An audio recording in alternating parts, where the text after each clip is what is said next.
Calculate the current in 20 ohm resistor in figure 2।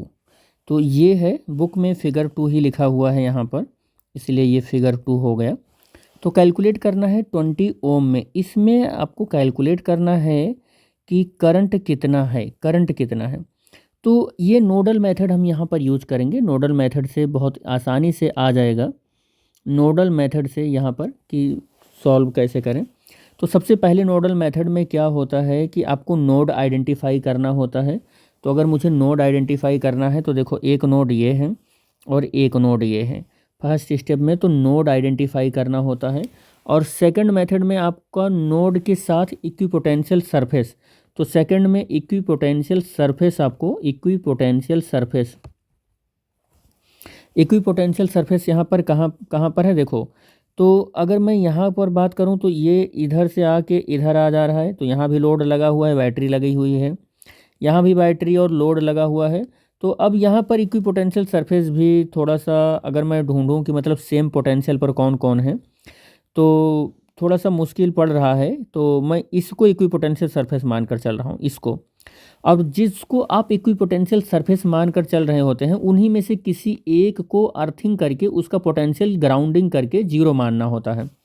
तो मैं मानकर चल रहा हूँ कि ये ग्राउंडिंग हो गई है इसकी और इसका पोटेंशियल जीरो है। आप जो मैं मान रहा हूँ ऐसे आर्बिट्रेरी किसी भी नोड के साथ आप काम कर लें, वो आपका अप्रोच सही होना चाहिए, बस न्यूमेरिकल सही लगेगा ही लगेगा। तो हमने ये मान लिया कि ये इक्विपोटेंशियल सरफेस पर है, ग्राउंडिंग कर दिया, इसका पोटेंशियल भी जीरो मान लिया और इसका पोटेंशियल मैंने एक्स मान लिया। और ये मैं मान रहा हूँ कि इधर से चारों ओर करंट निकल रहा है। ये करंट I1 है, ये करंट I2 है और ये करंट I3 है। तो फार्मूला क्या होता है, थर्ड स्टेप में हम क्या करते हैं कि ग्राउंडिंग कर देते हैं, ग्राउंडिंग कर देते हैं। और फोर्थ स्टेप में हम एक फार्मूला यूज करते हैं। क्या यूज करते हैं कि जहाँ से करंट निकल रहा है, जहाँ से निकल रहा है करंट, निकल रहा है और माइनस जहाँ पर जा रहा है, माइनस जहाँ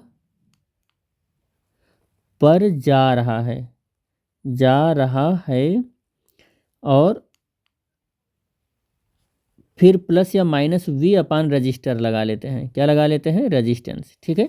तो जहाँ से निकल रहा है करंट वहाँ के लिए अगर हम देखें ध्यान से, तो देखो जहाँ से निकल रहा है ये बात अगर हम देखें तो ये यहाँ से निकल रहा है, तो इसका पोटेंशियल x हो गया। या हम current I1 plus I2 plus I3 लगा लें इस पॉइंट के लिए, इस पॉइंट के लिए, तो जीरो होगा। तो जहाँ से निकल रहा है वो करंट यहाँ का पोटेंशियल क्या हो गया, x हो गया। माइनस लगाते हैं, जहाँ पर जा रहा है, जा यहाँ पर रहा है, तो यहाँ का पोटेंशियल जीरो हो गया। ठीक है। और प्लस या माइनस, देखो अब करंट ऐसे आएगा तो नेगेटिव टर्मिनल पहले मिलेगा, पॉजिटिव टर्मिनल बाद में मिलेगा। तो जब कभी भी नेगेटिव से पॉजिटिव पर आते हैं तो उस पोटेंशियल को पॉजिटिव से लिखते हैं। तो ये पॉजिटिव 8 हो गया। रेजिस्टेंस अपॉन में होता है तो यहाँ का रेजिस्टेंस कितना हो गया, 200 हो गया जी। प्लस अब I2 की वैल्यू देखो, I2 की वैल्यू जहाँ से निकल रहा है तो यहाँ का पोटेंशियल x हो गया।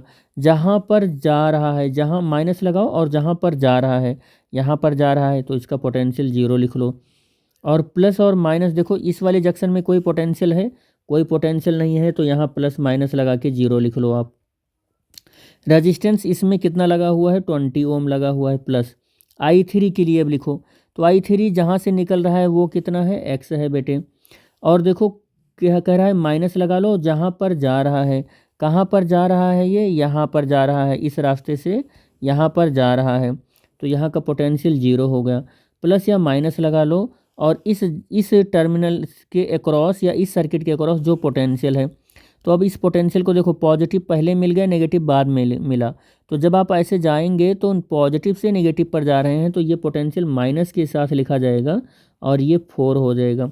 और रेजिस्टेंस कितना लगा हुआ है इसमें, 50 का। कितने का लगा हुआ है, 50 का लगा हुआ है। तो अब इसको सॉल्व कर लें, तो ये हो जाएगा x प्लस 8 अपॉन 200 और प्लस x अपॉन 20 और plus x minus 4 upon 50 is equal to 0। इसका एलसीएम लेंगे तो 200 हो जाएगा बेटे, और x प्लस 8 प्लस ये 10 टाइम्स हो जाएगा तो 10x हो जाएगा, और ये 4 टाइम्स हो जाएगा तो 4x minus 16 is equal to 0।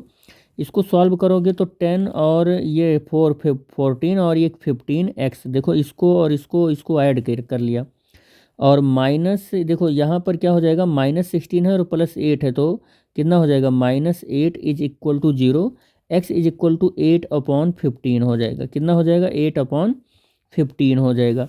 तो यहाँ का पोटेंशियल हमको मालूम हो गया जी। यहाँ का पोटेंशियल कितना हो गया, यहाँ का पोटेंशियल आया था 8/15, 8/15 आ गया। अब यहाँ ये वाले करंट के लिए I1 है, इसके लिए I3 है, इसके लिए I2 है। अब अगर मैं I2 कैलकुलेट करना चाहूँ तो I2 की वैल्यू ये है और I2 के लिए ये वैल्यू लिख रखी है हमने, I3 के लिए ये लिख रखी है, I1 के लिए ये वैल्यू लिख रखी है। तो I2 हमको कैलकुलेट करना है।